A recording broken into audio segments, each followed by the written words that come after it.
Without them, it's just not going to work.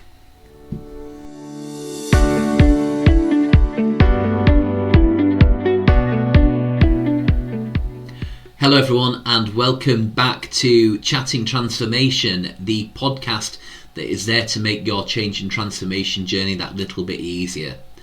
I'm Barry, I'm a change and transformation specialist, and I've been involved in this field for now around about 20 years, and I've done many of the roles right from the most junior up to leading some significant change and transformation activities. And I'm going to share my experience, my understandings and lessons I've learnt to hopefully ensure that when you come to do your change and transformation activity, things go that little bit smoother for you. So today's topic is the PMO. And many of you will know that as either the project management office or potentially the program management office. It can also mean the portfolio management office, but I want to take portfolio management and talk about that separately. So for today, I'm going to be talking about the PMO, and as I walk through, we can talk about it as either a project management office or a program management office, because a lot of the disciplines of both are very similar.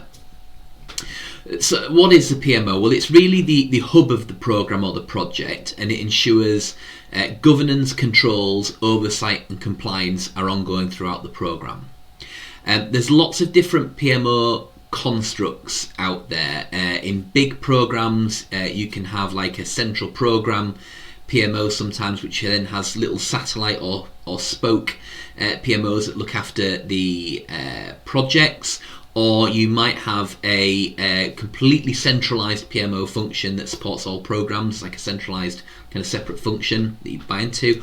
Or alternatively, your program may have its very own dedicated PMO that stands up at the start of the program and closes down at the end. There's lots of different models. It really comes down to your organisational structure, the nature of your program, the culture that you operate in, lots of different things. And the PMO is quite a flexible beast that can be designed to suit your needs.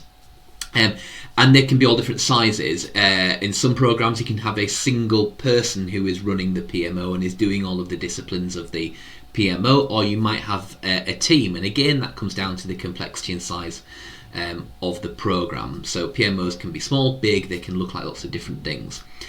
But fundamentally, they all need to do at least 4 critical things. And these are really the basics that every PMO needs to do. And they're the things that I prioritise from any PMO that I build to support any programs that I'm delivering.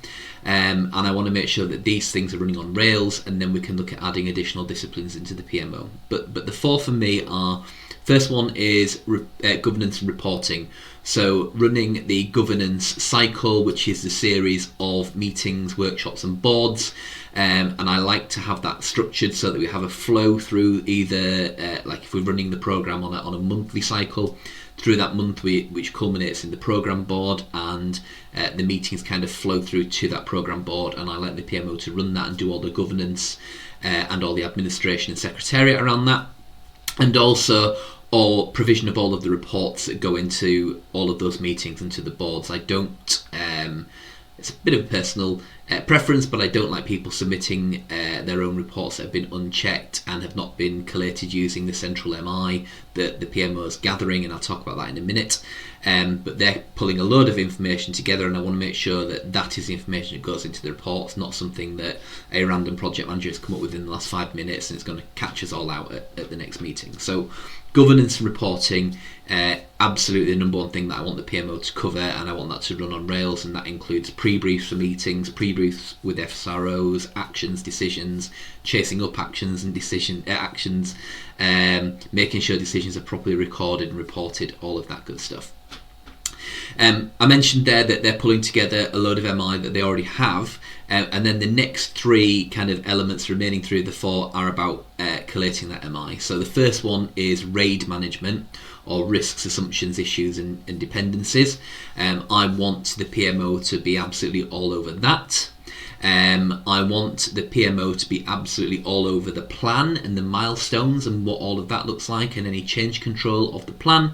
And I want them to be all over the finance and budgets for the change activity. So RAID, plan and finance. I mentioned in a previous conversation that there's a nice, the program manager, that's the 3 areas he's really concerned about. He's delivering the program in line with RAID, plan and finance.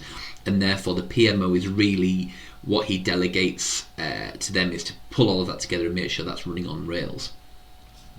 And when we talk about the PMO looking after RAID, plan and finance, there's a number of things they need to do there. First of all, at the start of the programme, the PMO needs to define the detailed standards for how RAID management will happen within the programme, how the plan will be managed in the programme, and how finances will be managed in the programme. I'm sure many organisations out there will have kind of high-level policies and strategies for how risk management happens, or how plans are managed, or how finances are, but each programme and project and change initiative is different and will require its own detailed description of how those rules are applied. So that might take the form of a programme or project handbook, or it might take the form of a set of policies, but there needs to be something that takes that high-level organisational wide information and makes it really bespoke to the programme and says this is how we're doing it. And it can even go down to the fact that it goes to, details people's roles or names within the programme around who does what part of that specific process. So first of all, they need to define the detailed standards. And second is, once they've got that information, they need to coach, mentor, train, support, cajole and sometimes direct programme and project resources with regards to doing those disciplines. So they need to be absolutely on everyone's case around RAID management, plan management and finance management, and I expect the PMO to be very proactive in that, because it's going to make their job a lot easier if they're out there constantly making sure that everyone is on the top of their game and doing what they need to do. It makes a lot of sense, because the next thing that I'm expecting the PMO to do is, as that RAID management information, as that plan management information, as that finance management information flows into the PMO, I'm going to expect them to quality assure that information and to be challenging where needed and asking those questions where something doesn't quite make sense. So if they are already coaching, mentoring, training, supporting, cajoling and directing people, then actually the need for them to QA is kind of being done as already, and they're not having to go back sort of 48 to 72 hours before a board with a load of questions and try and work out what's gone potentially wrong with a project's risk management, or why some finances are completely out of kilter or something like that. So if they're all across it, and with one of my previous PMOs I explained it to her as doing the wall of death around all of the projects, to be out there so that you know exactly what's going on. So come that point where we pull that information, we start to put it into a report for a board, and we know exactly what the information is telling us, we know it's correct, we know that it's been QA'd, and we're happy then to report it on and make decisions based on the MI. And I expect them to do that within RAID, within plan and within finance, but I also then expect the PMO, and particularly if this is a bigger PMO with a team and we may have one or more people looking after each of those disciplines, I expect them to be talking to each other to make sure that all of the various management information tells a coherent story about the programme. So I don't want to see a progress report that's green and then we have major issues reported as red and finances are over budget and we're late with a critical milestone. I expect the guys to come together with all of their information and say, right, we've got a significant risk here.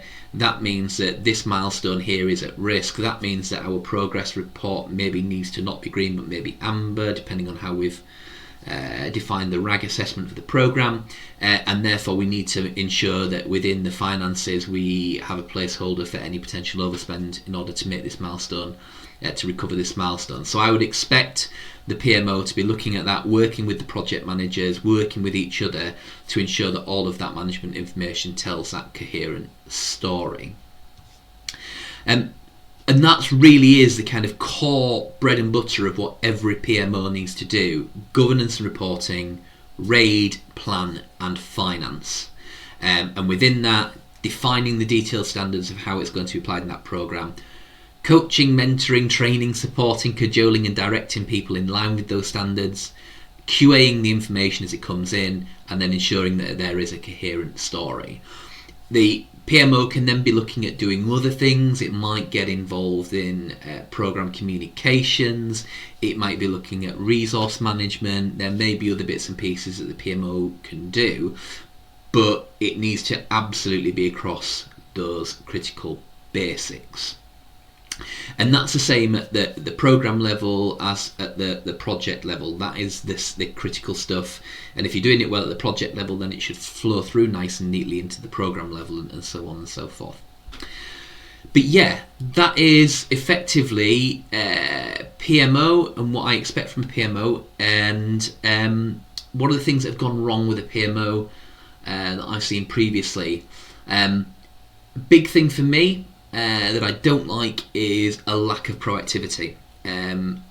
As a program manager, as a program director, as a director of change or transformation, you need to know that the people who are out there defining the standards, doing all of that, as I said, that wall of death around the programs, are actually out there doing it, because you want to have that warm and fuzzy feeling that that's happening. I've had issues in the past where I've had PMO staff that just kind of wait to be told what to do, and maybe that is a bit of a leadership and management challenge, and you do have to make sure that the people you're putting into your PMO have very clear guidance and feel capable to do the role.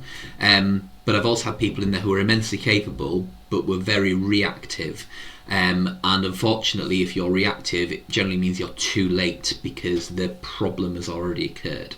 And I've had boards where we've sat down with very senior people in organisations, and some risks have come up, and these people are there very clearly to discuss those risks because they're scored very highly, and we look at the risk response plan and it's complete rubbish, or there's missing actions, or there's things that have clearly not been done, the dates are out, or we've got actions marked as not completed with dates in the past and no updates. We've got other things signed off when they're clearly not completed, and that was really difficult. One, because it kind of undermines the entire program, particularly with senior stakeholders, because they then look at it and think, right, well, what else is wrong with this program? Where else can we not trust the MI that's been put in front of us? So from the actual task, it undermines the task. It undermines the team, because everybody needs to play their part and be part of delivering a strong program. And if we've got bits where the team is being undermined, then effectively the whole team is failing. And then on an individual basis, that particular individual, we needed to basically swap them out and put them into a role which was more suited to their capability. So it impacts the task, which is delivering the program. It impacts the team with the people trying to deliver it, and it did impact the individual. So hopefully we'll avoid that. Proactiveness is absolutely key in a PMO, and that would be my one big tip for anyone that is wanting to get into PMO, is setting up a PMO, is leading a PMO, or is looking to outsource or bring in an external PMO. Lots of people out there can talk and wax lyrical about RAID management, change management, finances. Are they going to proactively be in front of you sorting out these problems, so that as a program manager or the senior responsible owner, they don't fall to you to resolve. So yeah, thank you very much, and that concludes this episode of Chatting Transformation. Speak to you all soon.